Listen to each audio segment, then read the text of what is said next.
Here's more wrestling news for March 4th, 2023, and we're starting off today with Ted Dibiase, who for decades has reminded wrestling fans that everybody has a price, and that's especially true for members of his own family. While not as famous as his father or brother, Bret Dibiase was with WWE for several years, but now the former wrestler has pled guilty to one count of conspiracy to defraud the United States.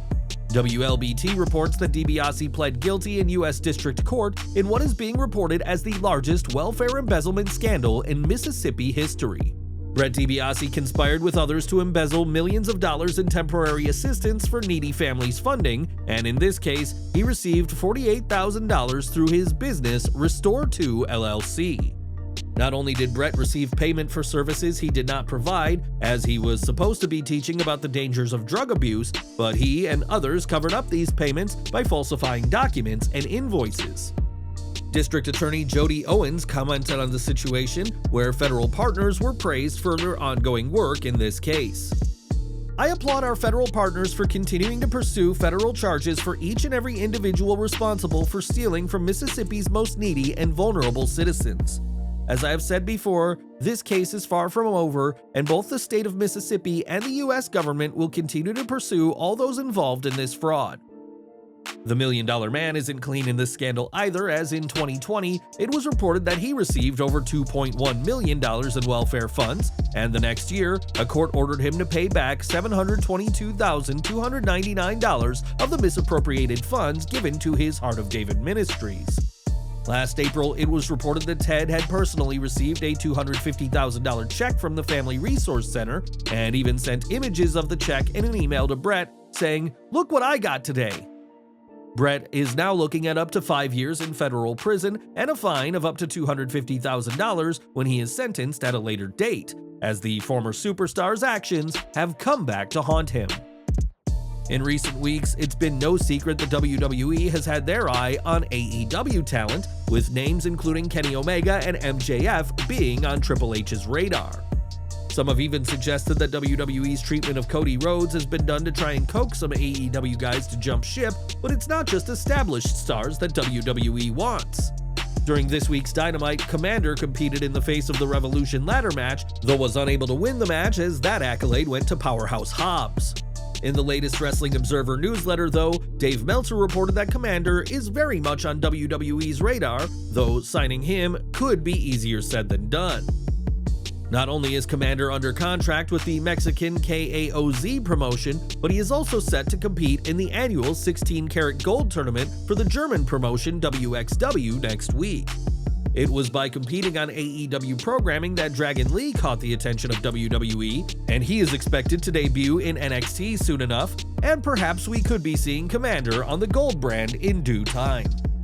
Since arriving in WWE, Logan Paul has impressed even his harshest of critics with his in-ring ability, and even enlisted the help of his brother Jake at last year's Crown Jewel. While the brothers were unable to dethrone Roman Reigns, both Logan and Jake looked impressive in Saudi Arabia, possibly even more impressive than those on the roster.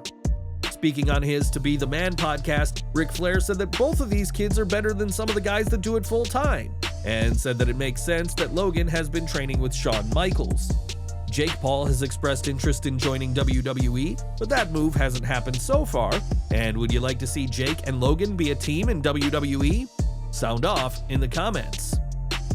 Earlier this week, Bill Goldberg spoke about a possible retirement match and said that WWE owes him the chance to end his career in a blaze of glory. Given his years in the ring, it's not hard to see why Goldberg feels he is owed such a match, but from a business perspective, he isn't owed anything. In the Wrestling Observer newsletter, it was clarified that Goldberg has no more matches left on its lucrative WWE deal, and the company are not bound to give him anything in the ring. While WWE may offer Bill a new deal and therefore the chance to have his retirement match, they are not legally bound to put him back in the ring, and who would you like to see Goldberg face in his final match? Over the 5 years of his WWE career, Sami Zayn was a heel on TV, but the actions of the man away from the ring are anything but villainous. Fans of Zayn will be aware of his Sammy for Syria campaign, which has allowed him to set up a mobile medical clinic that travels from camp to camp and delivers immediate medical care free of charge to displaced civilians. Speaking on Busted Open Radio this week, fellow WWE philanthropist Titus O'Neil spoke about Sami's charitable work and said that at first, Zayn thought it would negatively affect his career. Sami Zayn is one of the hottest things in pro wrestling and has been for several months. I remember Sami calling me and going, "Hey man, I want to run something by you." This is when he wanted to do his project in Syria. Do you think I would get any heat?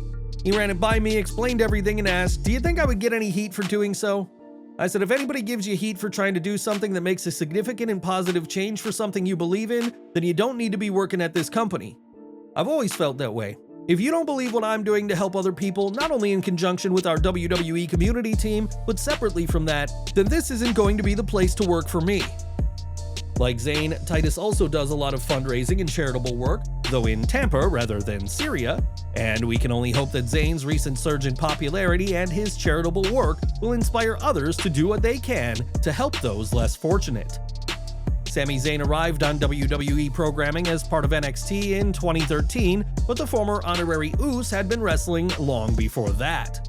On Twitter this week, Zayn celebrated reaching his 21st anniversary as a pro wrestler and thanked everyone who has come along for the ride, and we are excited to see what he does with the next year of his career. Last year, Jim Ross made some pretty strong comments about John Laurinaitis, even saying that he deserves the goddamn misery that he's living after being fired from WWE over the Vince McMahon scandal. It was Laurinaitis who replaced Ross as head of talent over 20 years ago, but this week, JR said that he and Big Johnny have buried the hatchet. On Grilling JR, Ross said that he recently bumped into Laurinaitis and hopes he lands on his feet, and it is impressive that the two were able to settle their differences, something that countless veterans of wrestling seem unable to do. Since stepping away from being a full-time WWE superstar, John Cena's acting career has continued to grow, thanks to his work with big franchises such as DC Comics and The Fast and the Furious. Now, the 16-time WWE World Champion has another major project to his name, as The Hollywood Reporter has learned that he will be a part of the action comedy movie Grand Theft Auto. The Amazon Studios production will see Cena work with some notable names including Simu Liu and Awkwafina, whose superhero fans may recognize from Marvel's Shang-Chi film from 2021. Cena is just days away from making his return to Raw, where it is believed he'll start a WrestleMania program with Austin Theory. And between WWE and acting, the man who for years said, "You can't see me," is being more and more visible to the mainstream.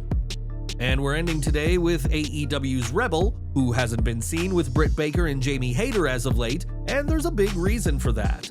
In the Wrestling Observer newsletter, it is reported that Rebel has been dropped from TV for the time being, as it was believed that she wasn't going to mesh well with Baker and Hayter now that they're faces.